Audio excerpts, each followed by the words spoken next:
자, 대림절 기간에 우리가 주님의 오심을 기억하고 또 주님을 만나기를 소원하는 마음으로 계속 우리가 말씀을 살펴보고 있습니다.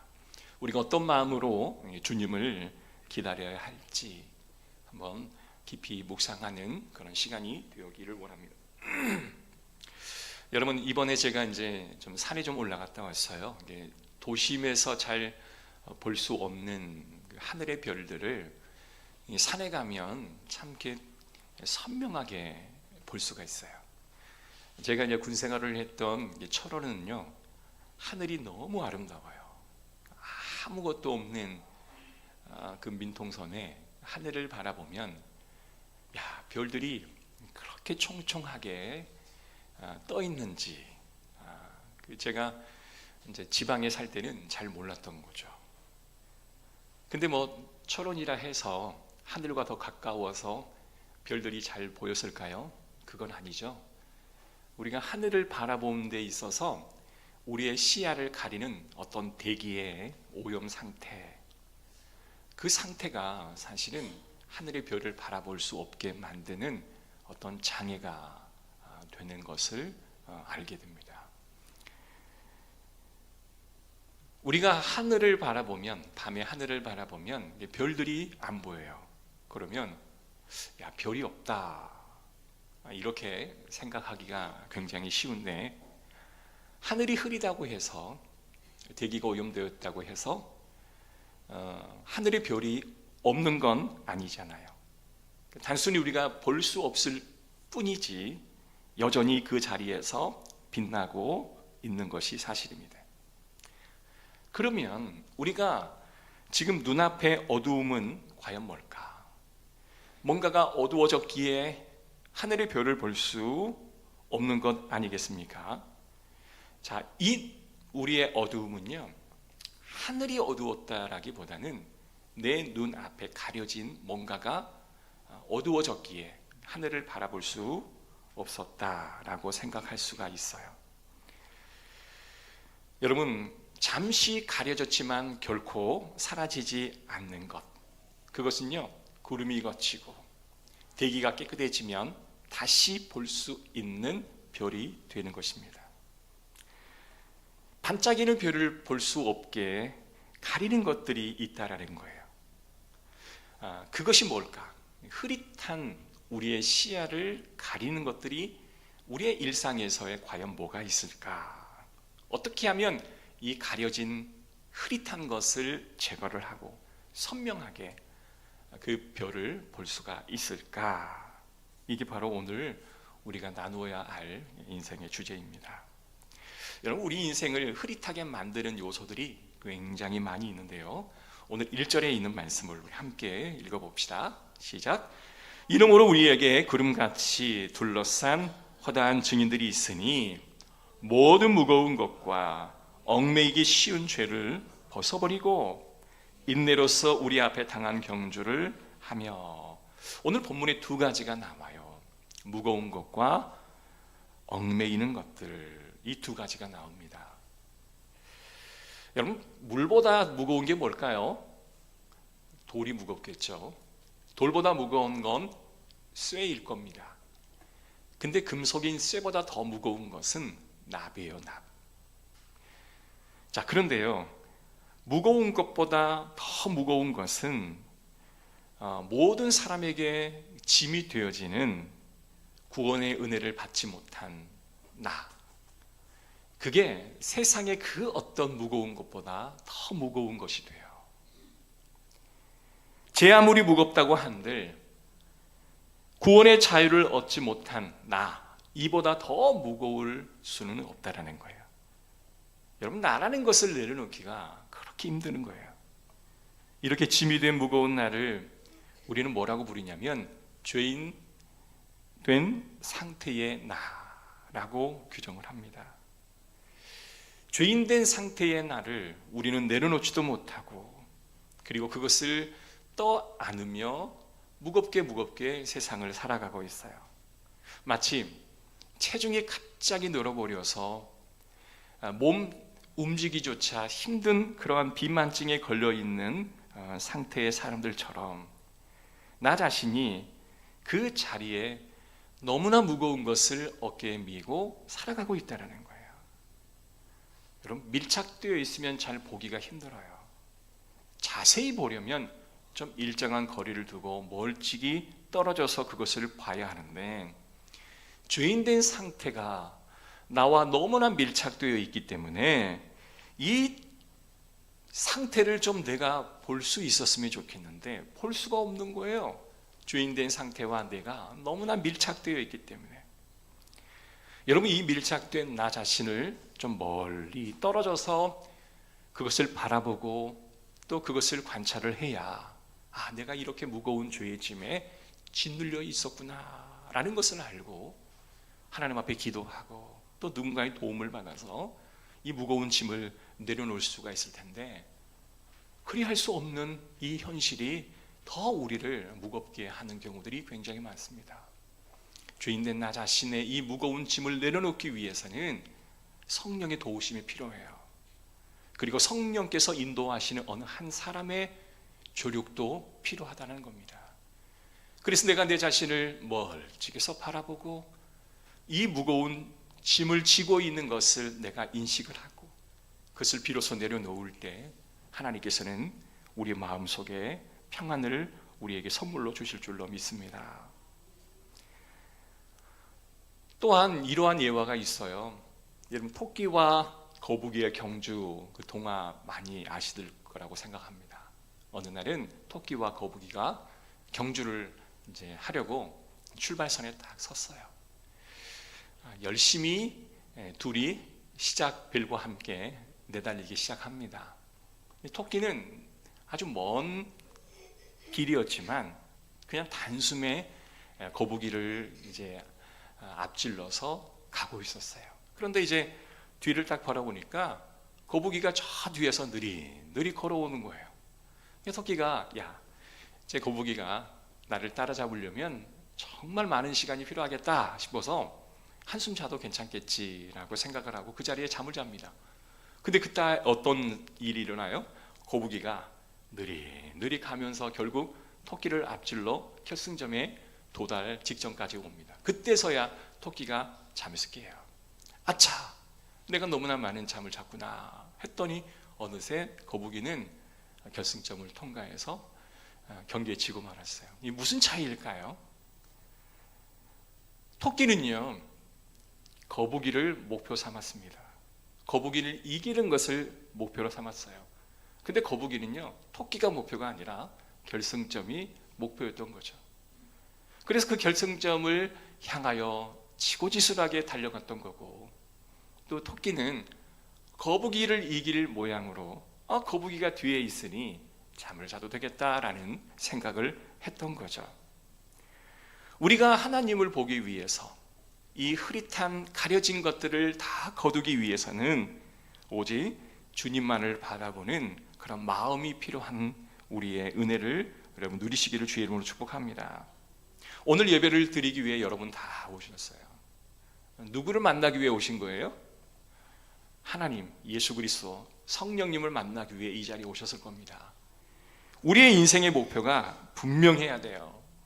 하나님, 이 예배를 통해서 내가 예수님을 만나기를 원합니다 라는 소원을 가지고 이 자리에 와야 하는데, 내가 오늘 해야 할 일이 뭐고, 내가 오늘 누구를 만나서 이러한 이야기를 나눠야 하고, 내가 이러한 것들을 채워야겠다라는 목적을 가지고 온다면 여러분, 주님을 만나는 그 길을 우리가 흐릿한 길이 될 수밖에 없는 것이죠. 우리의 인생의 가장 큰 목표는 뭐예요? 예수님을 만나는 거예요. 여러분, 사람이 내 인생의 목표가 되어서는 아니 되는 겁니다. 사람이 내 인생에 가는 길에 장애가 되어서는 안 돼요. 오직 주님을 바라보는 데 있어서 여러분, 사람이 우리에게 걸림돌이 되지 않기를 주의 이름으로 축복합니다. 제가 이 자리에 서 있습니다.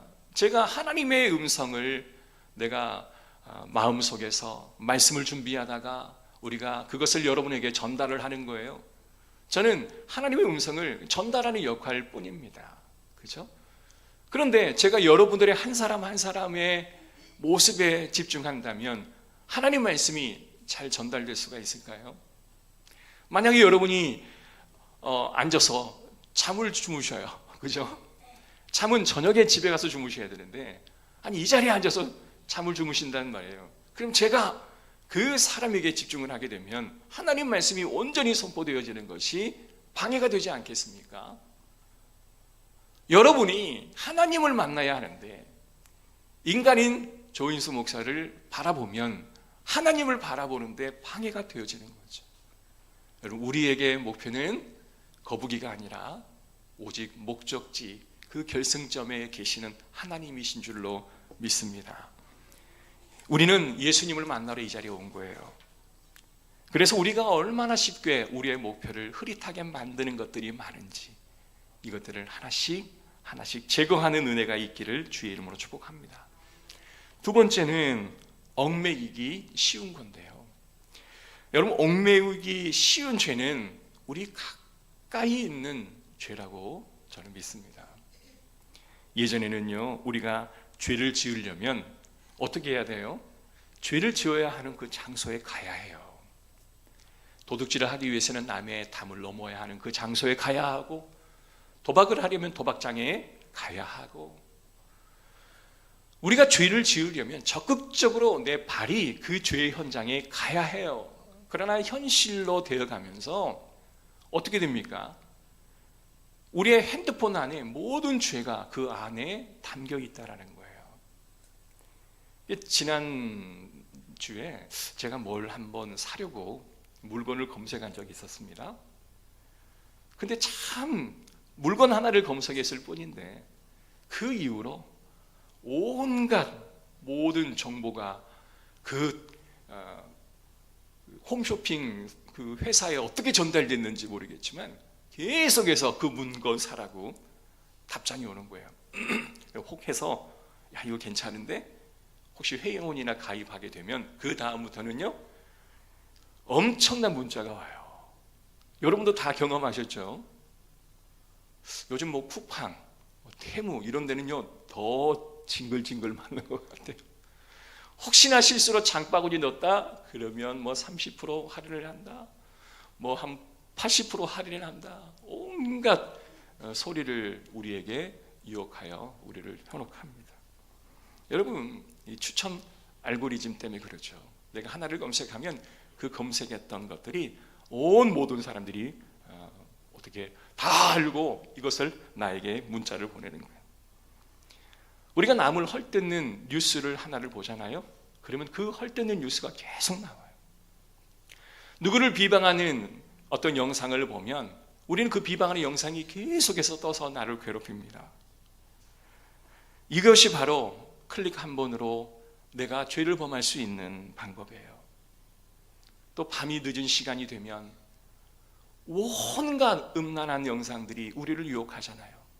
클릭 한 번 하는 순간 우리는 죄를 범하게 되고 우리의 그 깨끗하고 맑은 영혼들이 온통 세상의 더러운 것으로 물질을 추구하는 것으로 바뀌어가고 있는 것을 보게 됩니다. 오늘 성경에 얽매이기 쉬운 죄, 무거운 죄를 바라보면 너의 인생은 흐릿한 인생이 될 수밖에 없다라고 경고하는 거예요. 사랑하는 성도 여러분, 오직 주님만을 바라봅시다. 우리가 죄를 지을 수 있는 그 찰나에 주님을 바라보자. 주님이 이 자리에 나와 함께 하고 계신다라는 생각을 늘 가지시고 흐릿하게 하는 모든 요소들을 다 버리시고 믿음의 주여 온전케 하는 예수만을 바라보는 우리의 삶이 되기를 주의 이름으로 축복합니다.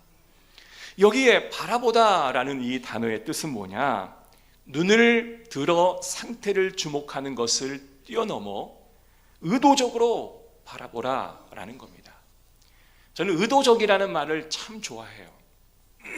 제가 교육학을 전공할 때도 그냥 교육을 하는 것이 아니라 의도적인 교육을 하라라고 배움을 받았습니다. 여러분, 의도적인 교육이 뭘까요?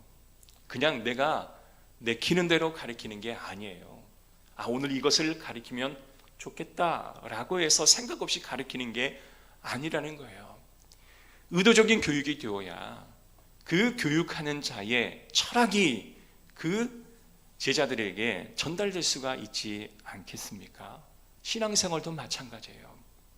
시간 남으면 교회 오고 시간 없으면 교회 안 나오고, 마음이 감동되면 성경 읽고, 별로 상태가 좋지 않으면 읽지 않고, 이런 것이 아니라 의도적으로 그 일을 하라라고 우리에게 말씀을 하고 있는 거예요. 여러분, 바라봐야 할 것들은 무엇인지 우리가 알잖아요. 그리고 바라보지 않아서 않아야 할 것들이 무엇인지는 우리가 알잖아요. 그럼 의도적으로 바라보지 않아야 할 것들은 보지 마시고 바라봐야 할 것들을 꼭 보시는 그런 의도성이 있기를 주의 이름으로 축복합니다. 여러분, 공부를 하는 학생이요, 공부를 하려 하다 보면 꼭 어떤 생각이 들어요? 책상이 너무 더럽다, 이 책상을 깨끗하게 치우고 나서 공부하자, 이런 생각이 들어요. 그 책상을 깨끗하게 청소하고 나면 어때요? 힘이 드니까 내일부터 하자. 그리고 그날 공부는 그냥 끝내버리는 거 아니겠습니까? 5분 이상 책상에 앉아있지를 못하는 거예요. 여러분, 잘 바라보기 위해서는 의지가 필요하고 노력이 필요하다는 거예요. 세상에는 저절로 되는 것은 다 하나도 없더라고요. 여러분, 주님을 바라보려고 한다면 애쓰고 노력하는 우리의 적극적인 마음이 있기를 주의 이름으로 축복합니다. 그래서 올 한 해 우리가 좀 적극성이 사라졌다면 내년에는요, 좀 적극적인 마음을 가지고 여러분 그것을 꼭 이루려고 노력하시는 우리가 되었으면 좋겠습니다. 이제 한 해가 마치면 이제 설날이 찾아와요. 1월 1일도 얼마 남지 않았잖아요. 그럼 신정이 되고 구정이 되면 꼭 옛날에 TV에서 보여주던 방송이 있었습니다. 그게 뭐냐면 서커스가 있었어요. 요즘은 서커스를 잘 보여주지는 않는데요, 이 서커스를 보게 되면 가장 초조하게 바라봐야 하는 것이 뭐냐면 줄타기입니다. 어느 한 사람이요, 긴 장대를 들고 그 줄을 이렇게 걸어갑니다. 아주 그냥 밑은 너무나 높은 곳이에요. 떨어지면 크게 다칠 것만 같습니다. 근데 그물도 없어요. 그 위를 그냥 장대 하나 들고 걸어가는 겁니다. 줄타기라는 사람들이 이렇게 말합니다. 3원칙이 있대요. 절대로 발밑을 바라보지 말자. 발밑을 바라보면요, 무서워서 못 뛴대요. 두 번째는요, 환호하는 관중을 바라보지 말자. 막 밑에서 박수치면서 환호하는 사람의 시선이 한번 고정되어지면 줄을 못 하는 거예요. 마음이 붕 떠서 이 발이 이 줄, 가느다란 줄에 착지에 집중해야 되는데 마음이 붕 떠 있으니 줄을 못 하는 거예요. 실수를 하게 된다는 거죠. 그리고 세 번째는요, 도착할 그 지점만을 쳐다보고 하는 거예요. 옆에를 볼 수가 없대요. 그 한 곳만을 딱 바라보고 장대를 들고 그 길을 걸어간다라고 하는 겁니다. 이게 다 뭘까요? 의도적인 거예요. 우리가 예배를 드리기 위해 이 자리에 여러분 다 오셨습니다. 여러분의 의도성이 있었기 때문에 이 자리에 와서 예배를 드리시는 거예요. 자, 그러면 우리는 이러한 마음을 가져야 돼요. 하나님, 내가 이 자리에 있어야 함을 알고 내가 의도적으로 이 자리에 왔습니다. 그러면 성령님께서 목사님의 말씀을 통해서 한 말씀이라도 내게 의도적으로 들려지게 하옵소서. 여러분, 그렇게 고백하시기를 바라요. 목사도 내 시선을 가리는 장애물이 되지 않게 하시고, 성도들도 장애물이 되지 않게 하시고, 주보에 있는 철자 하나 틀린 게 내 주님을 바라보는 것이 가려지지 않게 하시고, 모든 것들이 주님을 바라보는데 가려지는 대상이 되지 않도록 하나님 저를 인도하옵소서. 여러분, 그렇게 맞추시기를 주의 이름으로 축복합니다. 자, 내 주위를 흐릿하는 것들이 이렇게 많은데 그럴 때는 의도적으로 하나님께 초점을 맞추고 살아야 합니다. 하나님께서 우리의 삶을 통해서 주시는 은혜가 있어요. 내가 의식적으로 주님을 바라보려고 애를 쓸 때 하나님은 기뻐하셔요. 네가 의도적으로 나를 바라보려고 하는구나. 그래, 내가 너를 만나주마. 여러분, 주님이 우리의 그 피곤함과 우리의 연약함을 다 아세요. 그럼에도 불구하고 내가 주님을 바라보겠다 하는 그 마음의 중심을 아시고요, 그런 마음을 품은 성도들의 기도를 응답하십니다. 여러분, 피곤하시죠? 왜 피곤한지는 모든 사람들이 다 알아요. 여러분, 주일은 우리의 최상의 컨디션을 유지하고 이 자리에 우리가 와야 하는데 세상이 그렇게 우리를 놔두지를 않아요.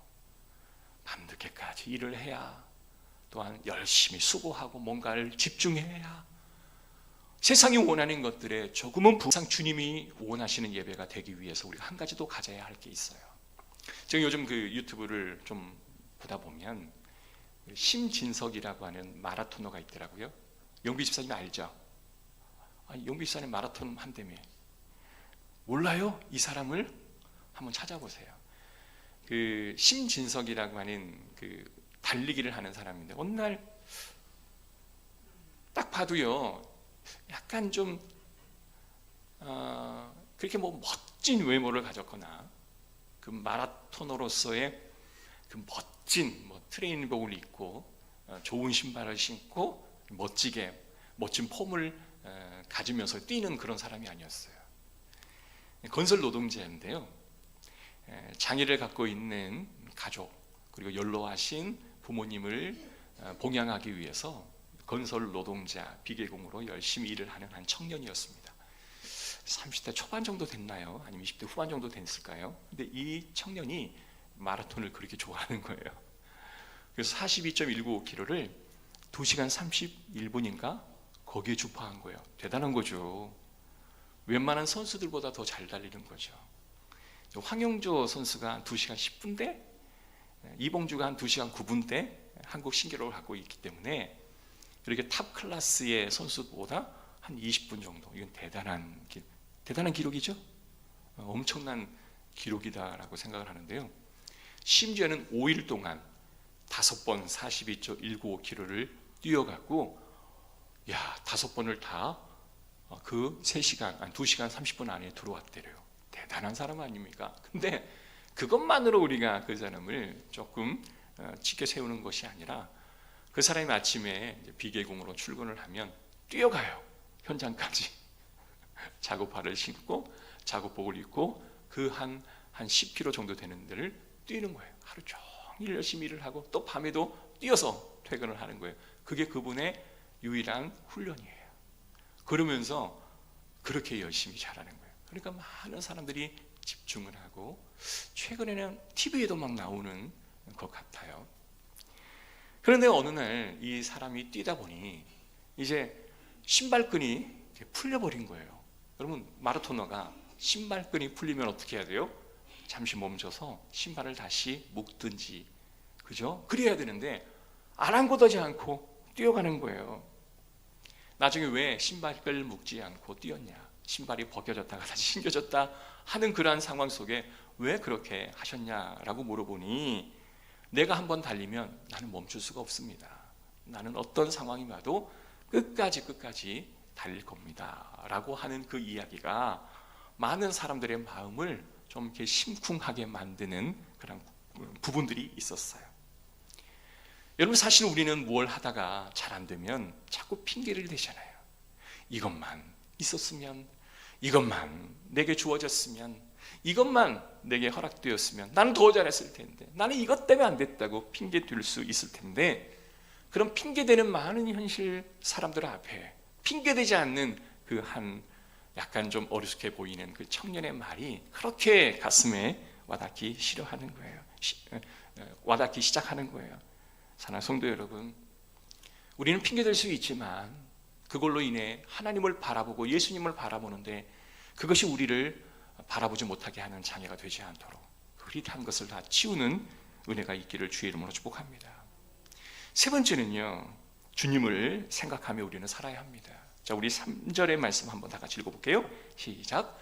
너희가 피곤하여 낙심하지 않기 위하여 죄인들이 이같이 자기에게 거역한 일을 참으신 일을 생각하라. 여기 마지막으로 보면 참으신 일을 생각하라. 앞에 뭐예요? 너희가 피곤하여 낙심하지 않기 위해서. 여기 낙심하다라는 말은 탈진하다, 번아웃됐다라는 말입니다. 내 영혼의 탈진 상태예요. 여러분, 영혼의 탈진 상태를 경험해 보셨어요? 저는 내 영혼의 탈진 상태를 제가 한번 되돌아보니까 그런 기억은 없어요. 내 영혼이 막 탈진되어졌던 상태는 제가 없었던 것 같아요. 내 자신을 지키는 힘이 굉장히 저는 강한 것 같아요. 그래서 어찌되었건 막 그 영혼이 막 흔들리거나 주님을 향한 신뢰가 막 흔들리거나 그래 본 적은 없었던 것 같아요. 엄청난 큰 어려움이 없어서일까요? 그렇지는 않은 것 같아요. 어려움이 없어서 그랬다기보다는 어려움이 있지만 주님과 저를 향한 그 끈적끈적한 그 사랑의 접착제가 딱 붙여서 요동하지 않는 그런 것 같아요. 그러니까 대단히 큰 어려움이 와도 마음속에 어떤 믿음이 있냐면 잘 돼요. 잘 될 수밖에 없어. 하나님이 좋은 길로 인도할 수밖에 없어. 이런 믿음이 있어요. 그러니까 크게 걱정은 하지 않는 스타일이에요. 그러니까 내가 막 크게 걱정을 하지 않으니까 주변에 있는 사람도 이렇게 많이 걱정을 안 하는 경우들이 있죠. 자, 그럼에도 불구하고 성경은 뭘 말하냐? 여러분, 예수님을 생각하라. 치밀하게 계산해보고 생각해보고 예수님을 쫓으라 라고 이야기하는 겁니다. 여러분, 살다 보면 억울한 일이 있어요, 없어요? 있죠. 살다 보면 정말 억울한 일을 경험할 때가 있습니다. 교통사고를 냈는데 내 잘못도 아닌데 옹팡 내가 다 뒤집어 쓰게 되는 경우도 있을 것이고, 남을 돕기 위해 선행으로 도왔는데 오히려 그게 화가 되어서 고소를 당하기도 하고 또한 벌금을 내기도 하는 일들이 왜 없겠습니까? 세상을 살다 보면 아무리 착하게 살고 선행을 하고 있어도 억울하게 일을 경험할 때도 굉장히 많이 있어요. 그럴 때 어떻게 해야 될까요?